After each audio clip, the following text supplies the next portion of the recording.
નમસ્કાર, હું છું યશ ઠુમર, તિરુપતિ એગ્રો સેન્ટર ગોંડલ. આજે આપણે વાત કરવાની છીએ કે ભાઈ ચોમાસું પાકની અંદર જે આપણે આંતરપાક તરીકે અથવા તો સ્પેશિયલ આપણા ખેતરની અંદર તુવેર વાવી છે, તો કઈ એવી વેરાયટી વાવી કે જેનાથી આપણને સારામાં સારું ઉત્પાદન જે છે એ તુવેર સામે મળે.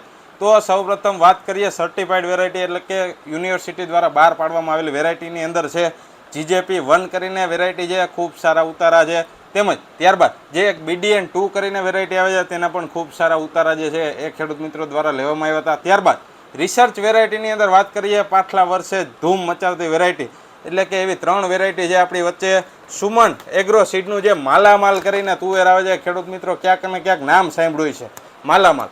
આ તુવેર ખૂબ સારી છે, ખૂબ સારા ઉતારા આગલા વર્ષે મળ્યા હતા. ત્યારબાદ વાત કરીએ કે ભાઈ જે મંતવ્ય સીડનું કુબેર કરીને તુવેર આવે છે તેના પણ સેમ ટુ સેમ કુબેર એટલે કે જે માલામાલ જેવા જ છોડ હતા, માલામાલ જેવા જ ઉતારા હતા, ખૂબ સારા ઉતારા ખેડૂતો દ્વારા લેવામાં આવ્યા હતા. ત્યારબાદ જે રિધિ સીડનું રિધિ 88 નંબર કરીને તુવેર આવે છે તેના પણ ખૂબ સારા ઉતારા ખેડૂત મિત્રો દ્વારા લેવામાં આવ્યા હતા.